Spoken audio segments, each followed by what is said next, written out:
I love when the black community says, let's boycott Asian businesses. Please do. We'll get rid of the Chinese takeout, the dry cleaners, the laundromat. It is so damn ironic of you to bring up Chinese restaurants and dry cleaners and laundromats, because we didn't choose those jobs. We were actually forced into them due to the anti-Asian laws created by white Americans and white European immigrants. And the only reason why those businesses survived was largely because of the support of black people. But a lot of you bootlickers don't know your history. And for that, I'm gonna have to take you to school.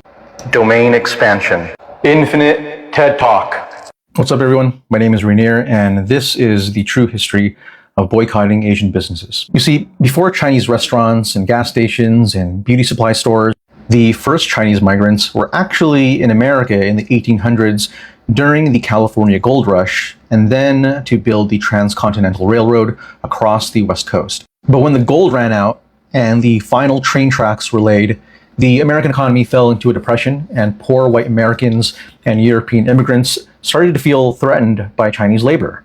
And so what do? They joined anti-coolie clubs, and they advocated for anti-coolie laws that would limit the opportunities of Chinese laborers and tax anybody who hired Chinese workers. The racism was so bad that Chinese people were hunted down in their neighborhoods, beaten up by mobs of white men, or just straight up lynched in the streets. This violence is a big reason why Chinatowns were created in the first place. They are ghettos. They are safe spaces where Chinese people could set up shop and live together.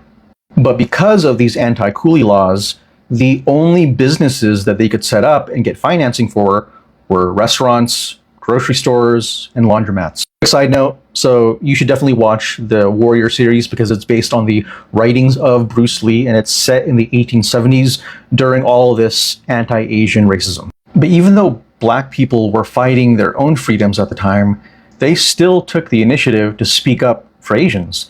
And in 1869, the great Frederick Douglass gave the Composite Nation speech where he said, "Let the Chinaman come. He will help to augment the national wealth.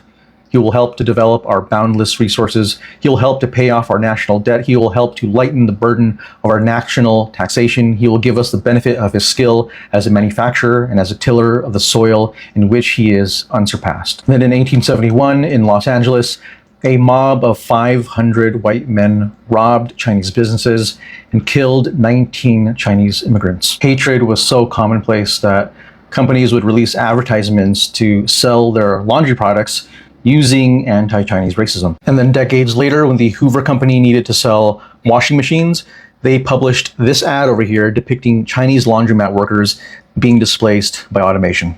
Now, if you watched Sinners, you probably remember the two Asian characters over here who ran a grocery store. And a lot of people were kind of confused why they were included, but that's because many Asians who left the West Coast due to a lack of work and racism, they fled to the South to work on sugar and cotton plantations. Many of those same Asians set up grocery stores in those black neighborhoods, which means black people were speaking up for Asians on the West Coast and putting dollars into our businesses in the American South. Fast forward to the 1980s when Vincent Chin was bludgeoned to death with a baseball bat by two white men who thought that Vincent was Japanese. Ronald Ebens and Michael Nitz recently lost their job at the Chrysler factory, and they blamed the Japanese car market for destroying the American automotive industry, and so they killed Vincent Chin. And when the Asian community needed to seek justice, who showed up for us? Jesse Jackson. I could honestly keep going, but I'm going to end on this note. If you know the Disney movie, The Jungle Book, then you know the author of the original book, Rudyard Kipling. But what you might not know is that Rudyard also infamously created the poem, The White Man's Burden, which symbolizes the pain and the struggle of being a white man who is responsible for carrying African, Asian, Latino, and indigenous people out of the jungles of barbarism and into the promised land of civilization. But for a lot of you bootlickers, you seem to think that just because you're in another basket that you're better than black folks, even though we've worked on the same plantations and we've been lynched by the same angry mobs. You're trying so hard to get invited to the picnic, even though history has proven that we'll never truly be accepted by them.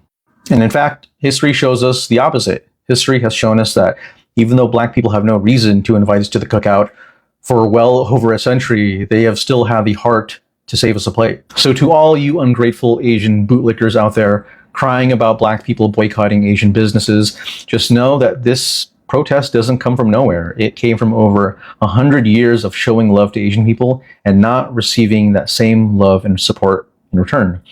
And goddamn, I think it's time that we need to return the favor.